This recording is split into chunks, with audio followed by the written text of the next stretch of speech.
నమస్తే ఫ్రెండ్స్, నేను మీ Surya. Welcome back our channel Surya Vibes. ఎవరైతే ఫ్రెషర్స్గా జాబ్ ట్రై చేస్తున్నారో వాళ్ళ కోసమే ఈ వీడియో. నేను ఫస్ట్ ఎపిసోడ్ ఇదే ఎందుకు చేయాలనుకున్నా అంటే, ఒక ఫ్రెషర్ పోయే కష్టాలు ఇన్ని కాదు. అందుకే ఫస్ట్ వీడియోలో నేను ఇదే చెప్పాలనుకున్నా.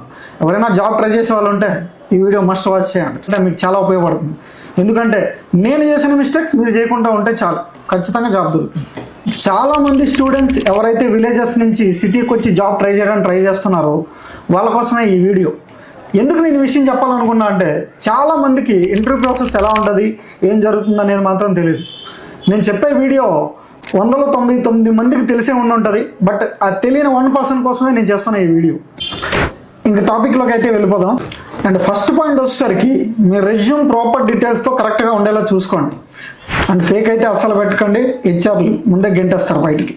మీకు కాల్ బ్యాక్ చేయాలన్నా ఆ రెజ్యూమే మెయిన్. ఎందుకంటే మీరు వెళ్ళి వెళ్ళంగానే రెజ్యూమ్ ఇవ్వగానే ఎవరు ఇంటర్వ్యూ చేయరు.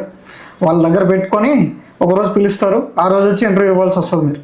సో ప్రాపర్గా మీ రెజ్యూమ్ కరెక్ట్ డీటెయిల్స్తో ఉండేలా చూసుకోండి. సెకండ్ పాయింట్ వచ్చేసరికి, మీరు వెళ్ళే కంపెనీ చిన్నదైనా పెద్దదైనా మోస్ట్లీ ఫార్మల్స్లోనే వెళ్ళడానికి ట్రై చేయండి. ఎందుకంటే first impression is the best impression. Third point వచ్చేసరికి చాలా ఇంపార్టెంట్ అయిన పాయింట్, ఫ్రెషర్స్ని తీసుకునేటప్పుడు ఏ కంపెనీ అయినా కూడా అందరినీ ఒకేసారి పిలుస్తారు. ఎందుకంటే పిక్ చేసుకోవడానికి చాలా ఈజీ ఉంటుంది వాళ్ళకి. ఎవరి దగ్గర అయితే కొద్దిగా స్టఫ్ ఉందో వాళ్ళని ఎక్కువ తీసుకోవడానికి ఛాన్సెస్ అయితే ఉన్నాయి. అందుకే అందరినీ ఒకేసారి పిలుస్తారు. ఎంతమంది వచ్చినా కూడా వెంటనే ఇంటర్వ్యూ అయితే చేయరు ఫ్రెషర్స్ని. ఫస్ట్ వాళ్ళు టెస్ట్ పెట్టేది ఇక్కడే. ఎందుకు మెయిన్ వాళ్ళ పేషెన్స్ని టచ్ చేయడానికి ఎవరికి ఇంటర్వ్యూ అయితే చేయరు. మ్యాక్సిమం వెయిట్ చేపిస్తారు. ఆ వెయిట్ చేపిస్తున్నారు కదా అని చెప్పి మనం వెళ్ళిపోతే మాకు ఎలాంటి జాబ్ అయితే రాదు. ఈవెన్ నేను కూడా అలా వెయిట్ చేసి చిరాకు వచ్చి పేషెన్సీ లేక తెలియక వెళ్ళిపోతుండే నేను, వీళ్ళు చేయరేమో అని. ఎందుకంటే చాలామంది నెగిటివ్ గైడెన్స్ అయితే ఇస్తూ ఉంటారు ఈ విషయంలో.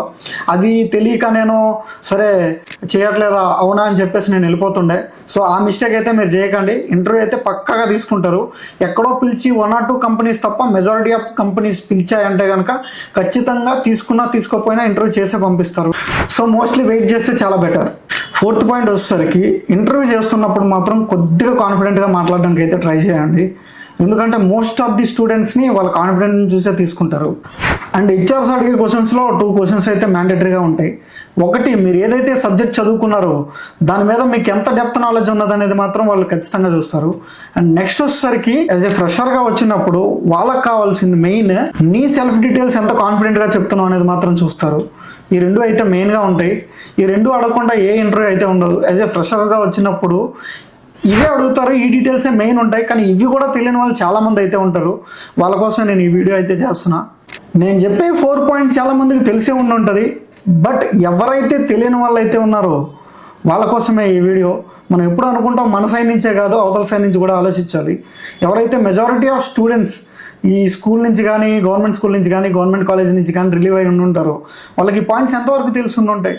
నాకు తెలిసినంత వరకు అయితే, నాకైతే నేను చదువుకున్న రోజుల్లో నాకేమీ తెలియదు. కనీసం నేను చెప్పిన ఈ 4 పాయింట్స్ కూడా తెలియక నేను అరౌండ్ 18 ఇంటర్వ్యూస్ అయితే అటెంప్ట్ చేశాను. అటెంప్ట్ చేసిన తర్వాత కూడా నాకు జాబ్ అయితే రాలేదు. చివరికి ఏం చేయాలో తెలియక ఒక చిన్న షాప్లో అయితే నేను పనిచేయడం జరిగింది. దాని తర్వాత మెల్లగా అక్కడికి వెళ్ళిన తర్వాత నాకు జరిగిన ఎక్స్పీరియన్స్ అలా 1 by 1 నేర్చుకుంటూ అప్పుడు నెక్స్ట్ లెవెల్కి ఎలా వెళ్ళాలనేది ఆలోచించాను తప్ప నేను ఏ రోజు కూడా గివప్ అయితే ఇవ్వలేదు. అండ్ స్టిల్ ఇప్పటికీ కూడా ఈ 4 పాయింట్స్ వల్ల జాబ్ వచ్చేస్తుందా అంటే, జాబ్ గురించి కాదు, ఫస్ట్ డిసిప్లిన్ వస్తుంది. డిసిప్లిన్ వచ్చిందంటే ఆటోమేటిక్గా జాబ్ కూడా వస్తుంది. డిసిప్లిన్ లేనిదే జాబ్ రాదు. ఒకవేళ జాబ్ వచ్చినా కూడా ఎక్కువ కాలం ఉండదు.